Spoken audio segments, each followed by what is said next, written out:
just left recently back in July. So we're going to see how that pans out here in the drafting phase as we are going to go in it.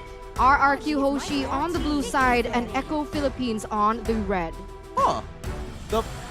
That's an interesting ban. The fact that they're banning out Diggy does kind of give some signals. They want to play CC, they want to play team fight oriented comps. It does have a good opportunity that Farmus might be thrown into the mix. They might even drop, well, this is what I'm hoping for, that personally Echo wants to take it a step further and start bringing out a Minotaur, because why not? You think Minotaur? I was going to say, I'm thinking Atlas. That too, that too. Who... I can't recall from yesterday all the matches, but I don't think, have we seen an Atlas yet? No, not yet. We haven't, right? And usually the bane of that is that Diggy pick. So it's banned out, and the next ban here from RRQ is going to be that Joy. So they don't want to have to deal with that big question mark, right? There's going to be one ban here left for Echo. But my question is, what does RRQ want to prioritize? I was thinking the Valentina was going to be taken out, but Echo, they don't want any counter. I mean, they hate glue too. Glue is a little disgusting at this point, right? I would agree. Really good CC, and he also has really good cooldowns, and he can basically not have to recall because of that skill 1. But now RRQ Hoshi, are they going to be prioritizing this Valentina? And if so, that is going to be a super great hero for Lemon in particular. It honestly is really difficult because this first pick is so very important. Most people, in previous metas, we've seen a lot of flex picks coming out first, but this Valentina is going to force, at the very least, Echo to adjust their comp to make sure they don't give too many valuable ults. But no, instead... Just as you were saying. They're like, nah, we'll fight you. We'll fight. Take my ult. Me. We got it. I was going to... And to build up on that, I was going to say, you know, Valentina's a great priority pick because then the other team's going to be like, okay, we got to be careful. But like you said, no, not here, right? So rear world manipulation on both sides, possibility there too. I like the carry pickup. I still feel like one of the biggest disadvantages of the carry pickup is obviously the range, like we talked about in the previous game, you know. So if you get shut down to the point where you can't even get into the fight, and which, again, could be another opposing real-world manipulation that makes it even harder than that already is. Very possible, That's troubling, right? Of course, and I think, you know, at this stage, now that you've seen Eve, do you want to pick up Suppressed? Yes, they do. Both Claude and as well as the Kaja, really smart options here coming up from RRQ. Kaja, at the very least, can lock down a good, can lock down anybody, but more importantly, can stop the box, the real-world manipulation coming out of Eve. And obviously, you gotta have a Claude. I mean, Skylar, he's gonna be cracked at it. That's the question that I was thinking, because it's either the Kaja or the Franco. And we all know Vince Franco, especially in MSC. It was always banned from him in each and every single match. But the Kaja is going to be the choice this time around. It is a lot stronger. But now we're going to see here, coming in from Echo, the next pick, Fredrin. So they want to secure a really good flex pick as well. Not really sure just yet where this Fredrin is going to go. Yeah, so far, based on what we've seen in the pattern of day 1 and day 2, most Fredrins do go into the jungle just so that you can have your presence and at the very least be the shield for the rest of your team. But I think Echo, the fact that they're banning out the Lapu Lapu, they want to protect their backline as much as they can to ensure that nobody really gets in too deep on this carry. Yeah, because, you know, you've already got obstacles in front of you. But that also makes me wonder, is the Fredrin jungle, right? Or is it going to be thrown in the XP lane? Now, with that Lapu Lapu ban, maybe they want to come in with a different matchup, right, for Fredrin if they park him there. Because like you said, if he is in the jungle, sometimes you really have to play around that, right? Now, Fredrin takes a lot of damage, but it's also sometimes you have to put yourself in a not so favorable position to get those knockups, the taunts off.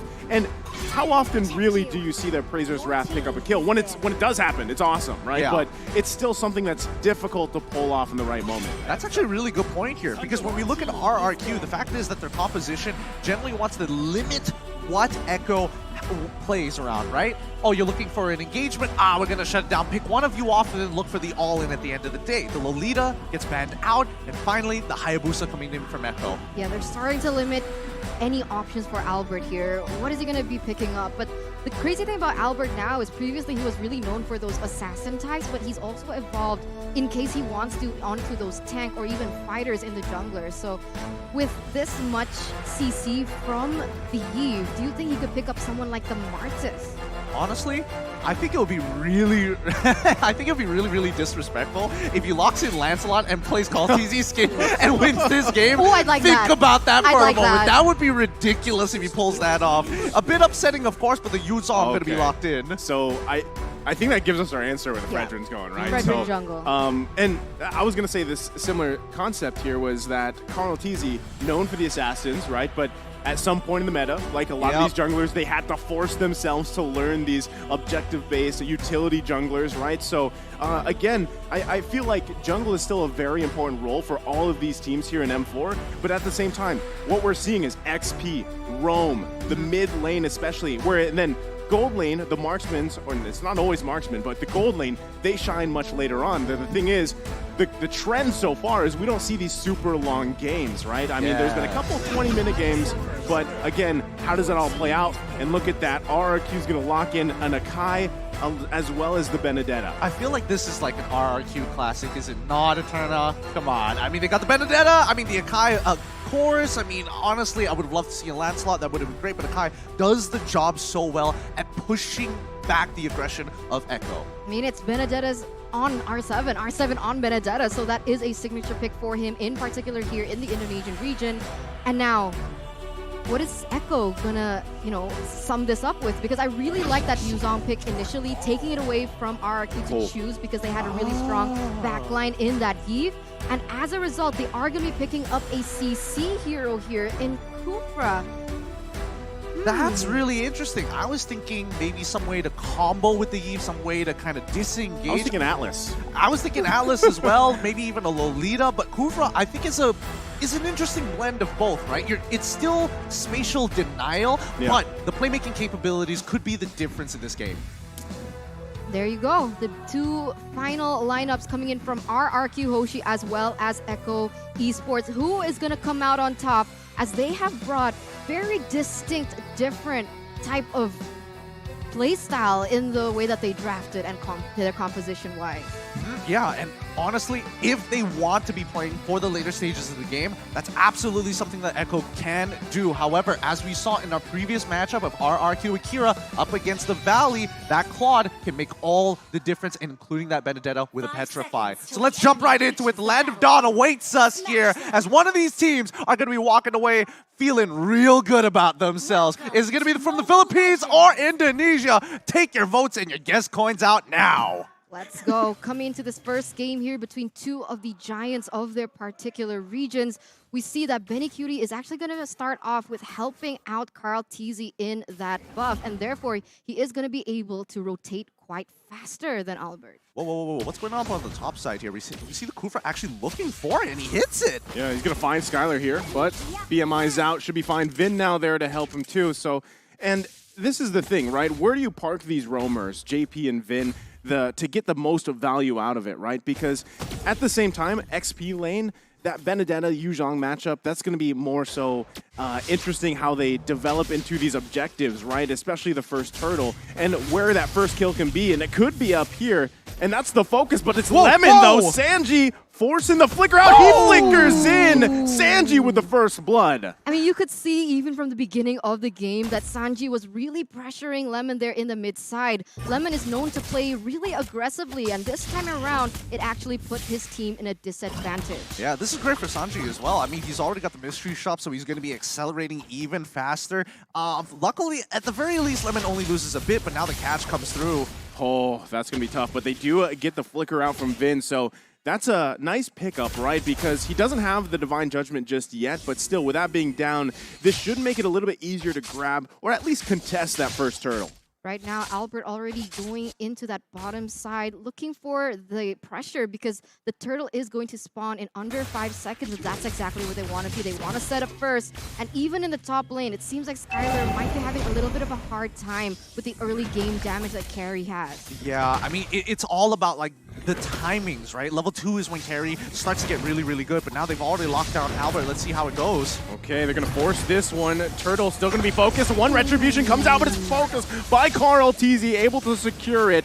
And now they're still going to be focusing on the target as Albert falls here. So it's a turtle and a kill for Echo. 100% worth it for Echo there. I think RRQ Hoshi, they went a little bit too aggressive. They did set up first, but unfortunately, at least they couldn't have gotten a trade because Albert missed his retribution. Yeah, but it's one of the... Hey, it happens. It happens. But for now, Echo is going to be in the lead, and they're going to take their time with this. This is going to be a very slow roll considering the composition overall. 1,000 gold though. Relax. Guys, Relax. The table didn't do anything to you, 1,000 Eterna. gold! Don't abuse the table. The I'm table sorry, didn't I'm do sorry, it. I'm sorry. I'm getting very passionate about this game. But yes, Echo is leading with 1,000. You can already see that Benny QT has secured that corrosive scythe. So all these items are starting to come into play, and that might be bad for Skylar here in the top lane.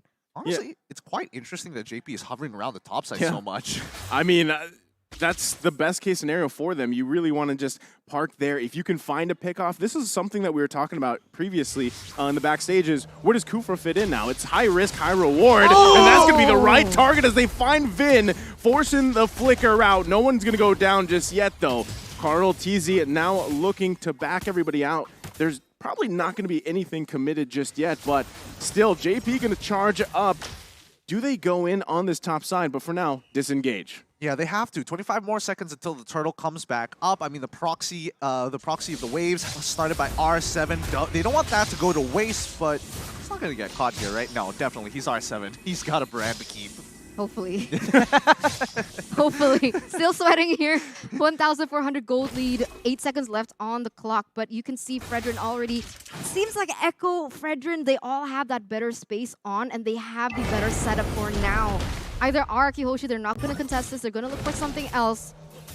Or they have to find the proper setup here. Yeah, they're going to have to rely on Vin, but the Black Dragon form does come out to Sanford. Albert looking to try to get the turtle. He does! What a retribution as he's able to secure it. And now Sanford caught in the back line. Carl TZ, though, to help him out. It's R7 on the hunt here. Gets the Petrify off. Can he get the kill? He's bobbing, he's weaving. He's slashing. Still, though, it's Carl TZ that falls. And that's going to be a... Actually, R7 survives it. Oh, wait, no, no.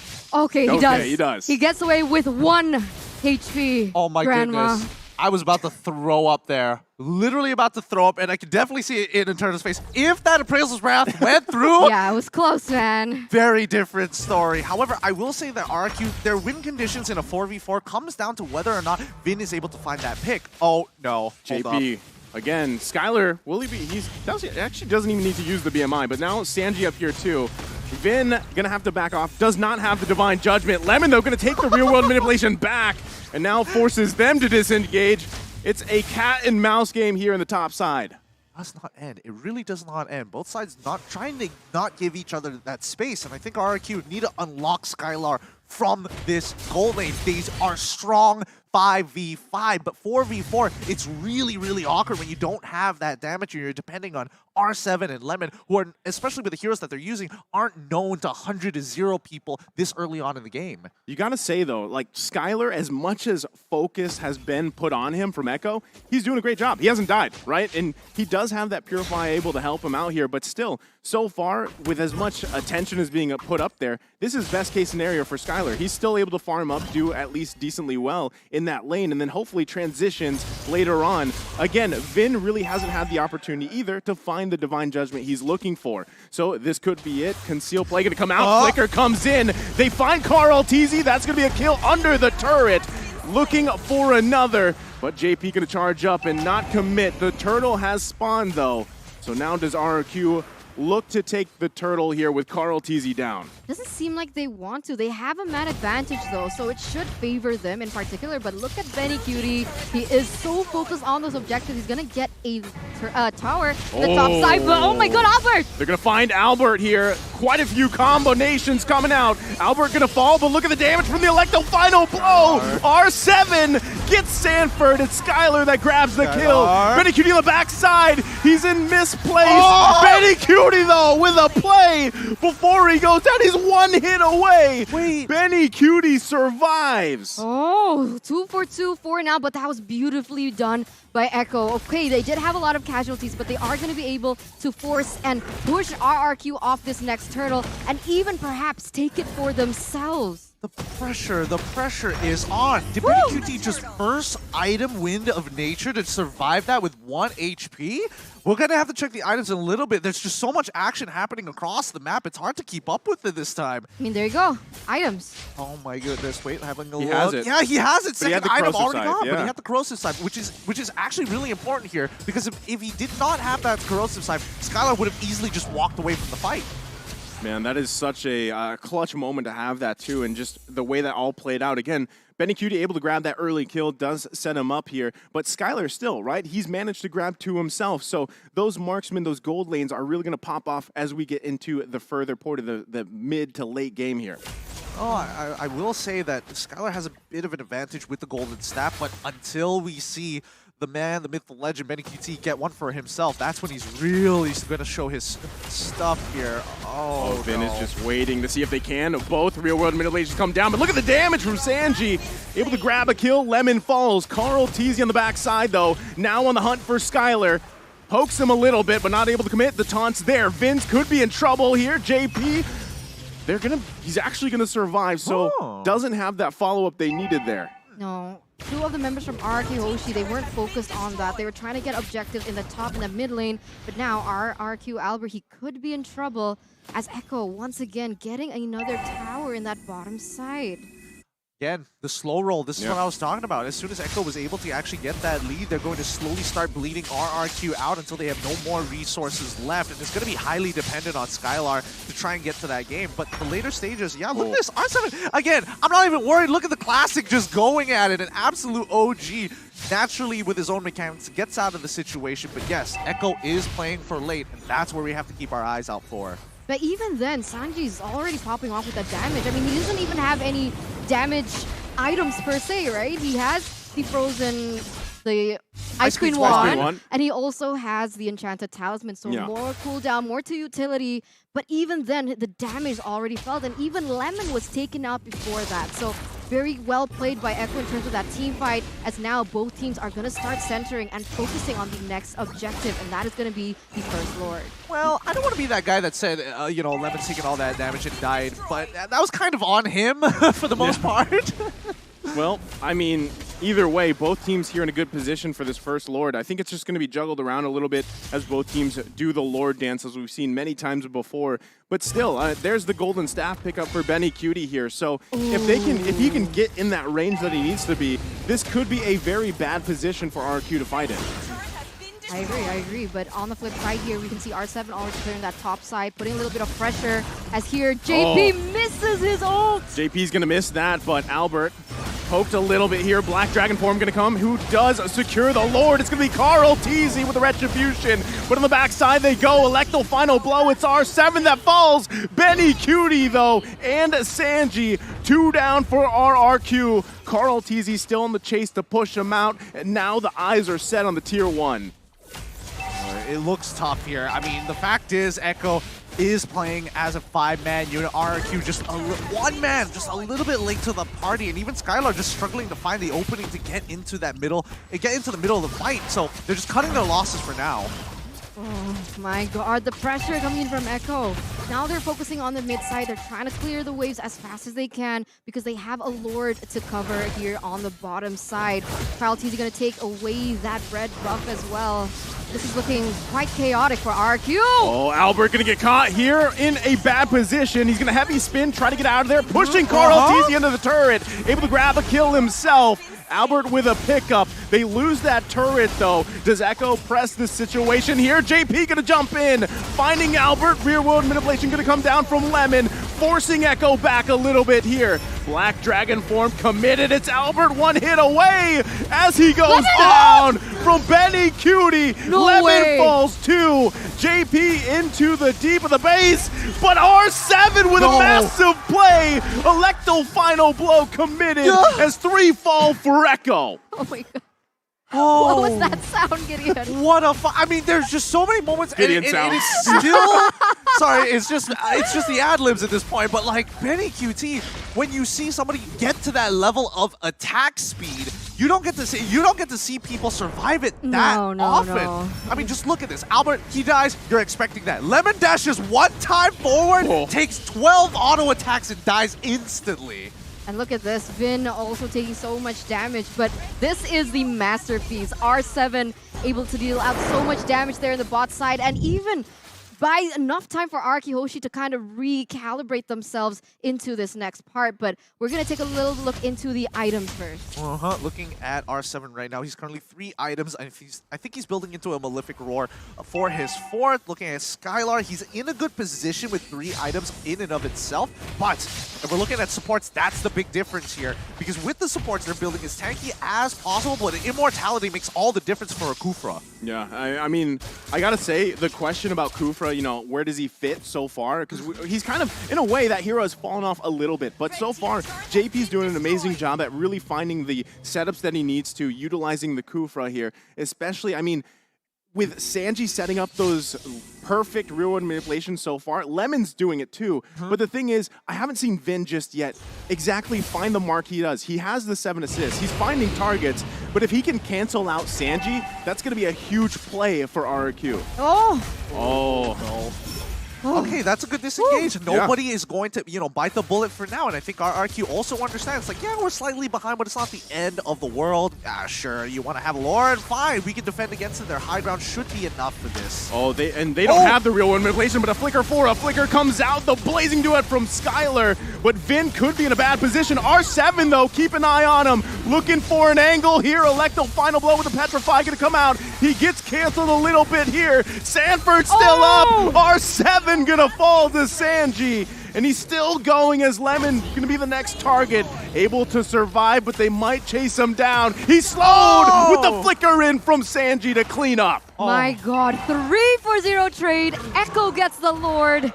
This couldn't be a worst game for RRQ Hoshi at this point. You saw that R7 was trying to do his best. The way that he does it, right? That's so signature R7. Which, whatever hero he chooses, whether it be the Benedetta, the Cho, he tries to looking for that flank, but unfortunately the follow-up damage from the other members are not there. And here we go, the siege from Echo. Gonna be a full force siege here from Echo here. One more turret to go up on the top side. They've got to handle this Lord. Echo setting their sights on the bottom side. Carl Teasy already handling that wave. Can RRQ defend here and keep in this game? Echo now full force bottom side. Sanford comes in with the Black Dragon form. RRQ looking for any angle, but Echo calls the back signal. Value. Just cash money all the way through. They've gotten a 7.7k lead for themselves. They don't need to go any further. No Lord empowered minions, no Lord in and no Lord as well. So they just back off. They don't need to do any more than this. They know that they're getting really close to the end game. Oh my god. Well, they're going to focus on R7. I don't think he was expecting that death bush either. Oh, that's so cheesy. It always works. It works every single time. Everybody forgets about the bottom and top rush, and this time R7 has to pay the price. Right now, when we're talking about this Kufra, there is, I mean, in previous metas, we have seen Kufra play into the Kaja because it doesn't allow Kaja to get away after the Divine Judgment. Oh man, Echo looking to end the game here as both real-world manipulations come down across from each other. Lemon and Sanji, still no commitment yet on that crystal from Echo. Anybody else getting bombing run vibes just to be like, just to show dominance? It's like, yeah, I can mess with you too. I can tap faster. Man, 8,000 gold lead for Echo up until this point, and the damage dealt is mostly coming in from Sanji. So that's why I love the Eve in this current meta. I love it because you don't have to build too much damage. You can build for utility. You can build something like the Brute Force Breastplate, but still have as much damage as all the other members. Well, I mean, it depends on the person. I'm more of a Farsa kind of guy. Yeah, okay. I like both. But you know, Gord #1. But going back to it, did you see the discrepancy on the damage dealt? Right. Typically, when you see that Valentina picked up against a Eve, you kind of expect them to be in the same ballpark, but it was a huge difference. And that's just the fact that Lemon hasn't been able to get in range to even take that ultimate or use it the way he wants to. And that is also a big part because of the fact that they have Sanford, right? Yeah. That was a problem. They picked up Sanford, so even if the Valentina wanted to take the real-world manipulation, it could be a little bit more difficult because of the damage input that he's taking from Sanford himself. And on that note as well, that's the thing about Lemon, dude. That's what caught me a little bit surprised because Lemon's great when he gets it. He's like a double-edged sword for RRQ. When he plays great, he plays great. But if not, look at his KDA. Look. 0.55. everybody has their day, right? Knowing Lemon and seeing his career over many, many seasons and many, many M series. Oh god. Oh man, R7 gonna just be deleted once again. Death Bush, but this time in the mid lane. Sanford forcing everybody back. The Black Dragon form, and just like that, Echo grabs himself another Lord. Oh, that's so brutal. This Kufra is just getting so much more value than I was expecting. I feel like now is the time to respect the Kufra. Prior to this, they should have absolutely disrespected JP. Like, what was he really going to do? And the fact that they did have R7 on Benedetta, maybe they could have made some play towards the mid lane like Takashi did against the Valley. So that's what I'm hoping to see. But right now, Echo, they've got all the marbles in their court, and they're just going to slowly lob them down one by one until this crystal breaks. Look at JP charging up once again. Not going to commit to that, though. Lord here in the middle lane of the base of RRQ. They're going to set it up. Lemon with the real-world manipulation. JP going to go in, finds a couple of targets, but has to get out of dodge as well. It's Albert taking the brunt of damage. It's R7 that falls again, though. Echo still pressing the situation here, looking to end the game as Vin falls and they find another. Benny Cutie free fighting in the backside, and now it's going to be the crystal worked on. Echo takes the game against RRQ. Clean from Echo from the Philippines. That was so beautiful to watch at the end. The damage coming in from that carry was just so terrifying. It was disgusting at that point. It is. You can literally see the light wheels just overlapping each other because there's so many auto attacks. Sometimes there's 2 in 1. You never really know. But don't worry, RRQ fans. One loss doesn't mean the end of the world. Nobody gets knocked out. Don't worry, Eterna. No one's getting knocked out. As if you heard the fist bump on the table, that was Eterna. I'm stressing in my seat, but I gotta say that was a really well done performance by Echo. I don't know why you're looking at me in the eyes. It was great, nice move. Hey man, I always support the winning team. I was gonna say the safest guy over there, Gideon, but still, again, going back to this, I think JP did an outstanding job, right? He really because did. JP or Yawi, whichever is going to be playing. And there's still more room for switch-ups too, right? As the tournament goes on. Again, the big question mark was how is Kufra? And I feel like we got our answer. Just like the previous series, we got somewhat of an answer for Joy at least. For sure. I think, Kufra in this particular case, there were moments where I thought, okay, Kufra is able to do multiple things at a time, but the question is how do you distribute your resources across the map? And I think, JP sticking around and making sure that Skylar had an uncomfortable time really struck a nerve with RRQ. And Skylar is just frustratingly not entirely sure whether he can commit onto Sanford sometimes when the dive initiates. It's okay, it's She's still recovering. I mean, Sanji too, right? Sanji, the early kill that he got, the way that he plays that Eve, it's just, man. I have a question though. I was curious, right? Because in the drafting phase, RRQ banned Cho first in the first phase. Yeah. And I thought that would be great if he was going against Yawi in that roamer position because Yawi's really known for his Cho. But even without Yawi, is JP like a Cho player as well? Or what's going on? Because I don't know much about JP. The whole Philippines is a Cho player. I mean, interesting. They love their TikTok point. Cho plays, and it's there. I feel like any avid fan of Mobile Legends Bang Bang can. Usually, they when they want that tricky, flashy hero, Cho's one of them. He's on the top of the list. Yeah, because somebody played Cho yesterday and didn't really do good. Yeah. Well, to each their own. I personally feel that at the end of the day, the draft really made a huge difference here. And I think, RRQ, with the performance just now, the only thing that could have really been done a little bit better is the utilization of Valentina. There were other options than just the real-world manipulation. Yes, it's the biggest bang for buck, but maybe consider going for, I don't know, Kufra's Tyrant's Revenge. That might have been the game changer here for RRQ. And it's confusing because Lemon is usually very sharp with those because I've seen time and time again where he uses the perfect ultimate in the perfect moment, but I honestly didn't really see that. So is Lemon shaky? Is he nervous? Not really sure what's going on. Just one thing to add to that. I think it was the Bush play. They did such a good job at taking away that vision for Lemon to actually get those ultimates. Interesting. I think it's really tough here. No matter what, nobody can really face check. And even so, I think Echo played a lot better when it came down, because a lot of the fights just came down to how many people do you have? 5 people compared to 4 people. 5 people compared to 4 people. Every single time. RRQ, whenever they won, they had 5 people. And again, they're banking a lot on Skylar right now, but the lack of damage from their overall team composition makes it very frustrating because Echo, again, a lot of bruisers, a lot of real ways to slowly cut down your opponents. Huh. Is this... That's exactly what you think it is. Yeah. What? It's called Please greed. explain. It's called. It's one of those cheat codes called greed is good, and then you I just know it. popping off the queen. Honestly, when you have Queen's Wings at this stage of the game, it's like you're top tier. You know that you're not going to die, and nothing really threatens you at this stage of the game. Well, that's what I'm saying. Like, if you're in the mindset of Benny Cutie here, you're so well protected. Oh, you know, yeah. why not go in that way, right? Because again, when you have Carl Tizzy on that Fredrin, you had JP just all over the place, and then Sanford causing havoc with the Black Dragon form. Sometimes it was disengaged, sometimes it was to engage. It worked out so well for them to allow Benny Cutie to play like that.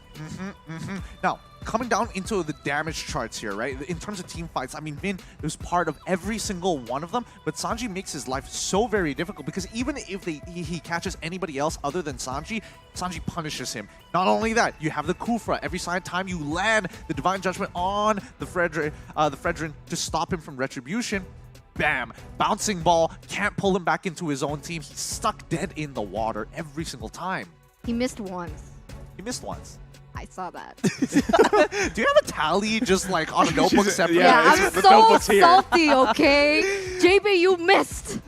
And that's all I remember. But yeah, I mean, these post-game stats are very dominant for Echo. You can see the damage to the turret, the objective takes. It was just so one-sided. It's very difficult to see RRQ Hoshi in this kind of position. And you're right. They really relied on Vin for that initiation, but he just couldn't get it properly. Even if there was any follow-up, they had to be aware if JP had his ultimate or not. So now we're going to take a look at who was the MVP for that game between RRQ and Echo. And it's going to be none other than, drumroll please, Sanji. Oh boy, Mel. Honestly, I would have given it to JP. Personally, I would have given it to JP. Sanji played a very pivotal role in terms of just utility. Look at his build. He's looking to make sure that he slows people down to ensure that his carry is able to get out the damage consistently, comfortably, and not really having to worry about the space as much as most people would imagine. I mean, Sanji here getting the MVP, like I said, he himself snowballed and then it allowed the team to. But yeah, I do agree with you. JP did work, especially putting the pressure on Skylar, like you mentioned earlier, Gideon. I mean, that alone, because even if Vin was able to find those divine judgments and everything and the setups were there, Skylar was a little bit delayed comparison to Benny Cutie, right? So that follow-up damage wasn't actually available for them. And Sanji was an integral part to start this whole snowball effect for Echo. Yeah, I mean, he got that first blood in the beginning, right? Against Lemon, and then kind of went from there. And honestly, a lot of the times when they went into those team fights or even skirmishes, I felt like it was Sanji opening that up. Yes, it was. I mean, the box is the real world manipulation is a really powerful tool, and if you can adjust it in the right way, then you can kind of limit the space and force your opponents into the most optimal way to get out of the box so you can predetermine their pathing. So when we're looking at these highlights here, I mean, again, Benny QT, he literally purchases it in the middle of that fight, utilizes it, and gets out with 1 HP. Well done to him. But now, moment to moment, keep your eyes on Sanji as well as JP. They're switching roles with each other every single time. JP trying to hold back as much of the aggression as possible with the bouncing ball, and when they can capitalize on it, quickly, you do see Sanji drop down the real-world manipulation, and with the Ice Queen's wand, it made it so difficult for RRQ to comfortably disengage, even for Albert. See, I mean, Lemon was finally able to pick up the real world manipulation, but if you notice a lot of these fights, he doesn't have an ultimate available. I mean, even here, right? Doesn't have one, because Echo did a really good job at counterplaying against that Valentina pick, and they just took away those opportunities to take the ultimates. I mean, it's a tough game here. I think both teams played as good as it could get. A lot of respect coming in from Echo towards RRQ. They took it seriously as well. Even RRQ doing their absolute best to be triumphant in this matchup. #Viva RRQ!